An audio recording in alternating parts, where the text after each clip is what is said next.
രാജ്യത്തെ ഇകഴ്ത്തി കാണിക്കാൻ മറ്റ് ലോകത്തിന്റെ മുൻപിൽ ഇതുവരെ ഉണ്ടായിരുന്ന ഭരണകൂടങ്ങളെയും ഇന്ത്യയും ഇകഴ്ത്തി കാണിച്ചുകൊണ്ട് ഞങ്ങൾ തുടങ്ങിയത് തൊട്ടാണ് ഇന്ത്യ ഉദയം ചെയ്തത് എന്ന് കാണിക്കുന്ന ഇത്ര വൃത്തികെട്ട സ്വഭാവം, ഇത്ര വൃത്തികെട്ട പ്രചരണ തന്ത്രം, അതായത് പൈതൃകം വിസ്മരിക്കുന്ന ഈ ഗവൺമെന്റിന്റെ വഴി തെറ്റായ വഴിയാണ്.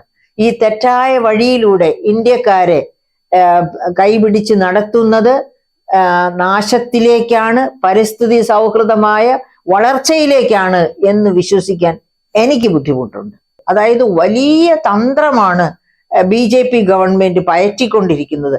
സമസ്ത മേഖലകളിലും ഞങ്ങളുടെ കയ്യൊപ്പ് ചാർത്തിയാണ്. അതായത് 2014 വരെ ഉണ്ടായിരുന്ന കാലഘട്ടത്തിൽ ഇന്ത്യയിൽ നടന്ന ഭരണം ഇന്ത്യയെ, അതായത് ഇൻഡിപെൻഡന്റ് ഇന്ത്യയെ ഒരു ബിഗ് സീറോയിൽ നിന്ന് വലിയ ഒരു GDPയുടെ ഉടമയാക്കി മാറ്റിയ ഭരണകൂടങ്ങളായിരുന്നു 47 മുതൽ 2014 വരെ ഭരിച്ചത്. ആ ഭരണകൂടങ്ങളിൽ ആരൊക്കെ ഉണ്ടായിരുന്നു? അതിൽ BJPക്കാരുണ്ടായിരുന്നു. വാജ്പേയി ഗവൺമെന്റ് ഒരു ഉദാഹരണമാണ്. അതുപോലെ തന്നെ മറ്റേതെല്ലാം തരം ഗവൺമെന്റുകൾ, കോൺഗ്രസ് ഗവൺമെന്റ് മാത്രമല്ലായിരുന്നു.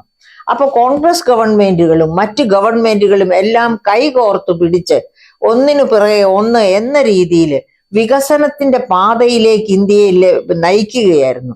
50.8 ദശലക്ഷം ഭക്ഷ്യോൽപാദനത്തിൽ നിന്ന് 300 ദശലക്ഷം ഭക്ഷ്യോൽപാദനത്തിലേക്ക് എത്തി 2014 ആയപ്പോഴേക്കും.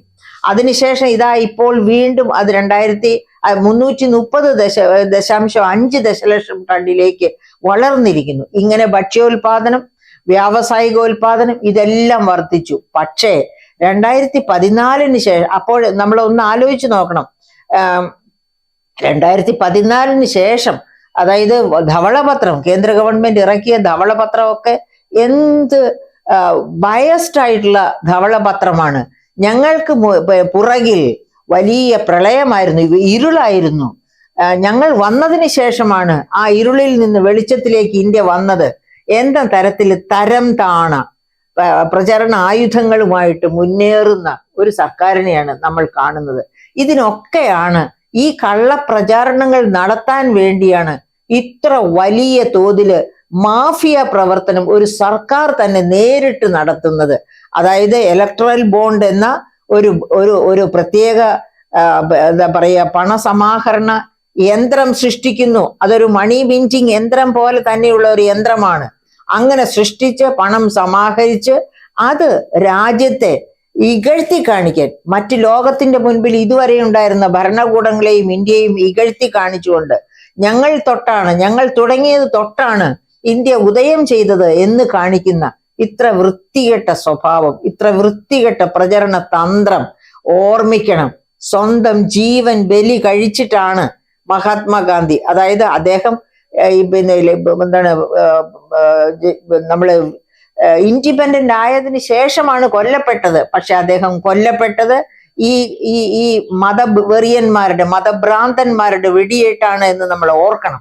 അപ്പൊ അങ്ങനെയുള്ള ഒരു മഹാരഥനെ പോലും ബലി കൊടുത്ത, അദ്ദേഹത്തെ പോലും തമസ്കരിക്കുന്ന തരത്തിലുള്ള പ്രചാരണങ്ങളുമായിട്ട് പോകുമ്പോൾ കേരളീയരായ നാം ഓർക്കണം, നമ്മുടെ പൈതൃകം നമ്മൾ അടിയറവ് വെക്കരുത്. നമ്മുടെ പൈതൃകത്തിൽ തൊട്ട് തന്നെ വേണം നാം മുൻപോട്ട് പോകാനായിട്ട്. ഇപ്പൊ ഉദാഹരണത്തിന് ഇന്ത്യയെ ചുറ്റി വരിയാൻ തക്ക പരുവത്തിൽ അദാനി വളർന്നിരിക്കുകയാണ്.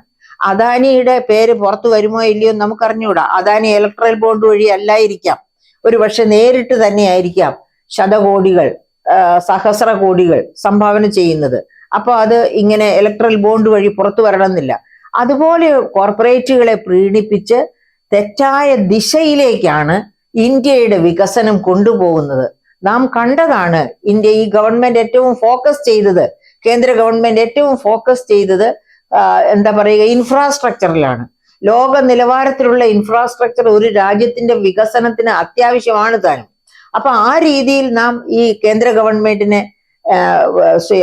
എന്താ പറയുക, ഒരു വലിയ ഒരു വികസന മുന്നേറ്റത്തിന് തുടക്കം കുറിച്ചു എന്ന് പറയുമ്പോൾ തന്നെ ഇതുപോലെ ഇലക്ട്രൽ ബോണ്ട് എന്ന ഈ കാശ് നിർമ്മാണ, പണനിർമ്മാണ ഒരു സിസ്റ്റത്തെ പ്രോത്സാഹിപ്പിച്ച് അതിലേക്ക് ഇൻവെസ്റ്റ്മെന്റ് വരാൻ വേണ്ടി പ്രോത്സാഹിപ്പിച്ചുകൊണ്ട് മുന്നോട്ട് പോകുന്ന ഒരു ഗവൺമെന്റ് ഏത് തരം വികസനങ്ങളാണ് COP27 സമയത്ത് നരേന്ദ്രമോദി ഏറ്റവും മുമ്പിൽ നിന്ന് വാചാലനായത് ഇന്ത്യയുടെ വികസനം ഇനി പരിസ്ഥിതി സൗഹൃദമായിരിക്കും എന്നാണ്.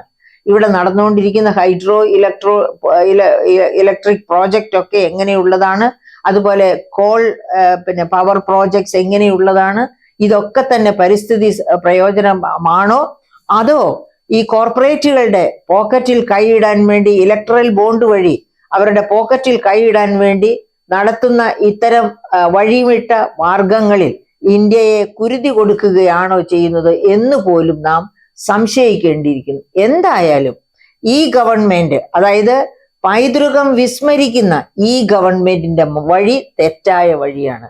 ഈ തെറ്റായ വഴിയിലൂടെ ഇന്ത്യക്കാരെ കൈപിടിച്ച് നടത്തുന്നത് നാശത്തിലേക്കാണ്, പരിസ്ഥിതി സൗഹൃദമായ വളർച്ചയിലേക്കാണ് എന്ന് വിശ്വസിക്കാൻ എനിക്ക് ബുദ്ധിമുട്ടുണ്ട്.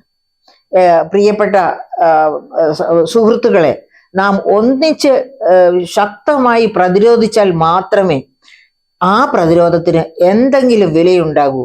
നിർത്തേണ്ടിടത്ത് നിർത്താൻ കഴിയണമെങ്കിൽ പ്രതിരോധം വളരെ ശക്തമാകണം. കാരണം പ്രതിരോധിക്കാൻ പോകുന്ന ശക്തി അത്തരത്തിൽ വളർന്ന് വലുതായിരിക്കുകയാണ്. അങ്ങനെ വളർന്ന് വലുതായിരിക്കുന്ന ശക്തിയെ പ്രതിരോധിക്കണമെങ്കിൽ നാം ഒറ്റക്കെട്ടായി നിന്ന് വളരെ ശക്തമായിട്ട് തന്നെ പ്രതിരോധിക്കേണ്ടിയിരിക്കുന്നു. നമുക്ക് രക്ഷപ്പെടുത്തേണ്ടത് നമ്മുടെ പൈതൃകത്തെയാണ്, നമ്മുടെ പരിസ്ഥിതി സൗഹൃദമായ ഭാവി വളർച്ചയെയാണ്. COP27 ആവശ്യപ്പെടുന്നത് പോലെയുള്ള ഒരു വളർച്ച, അതായത്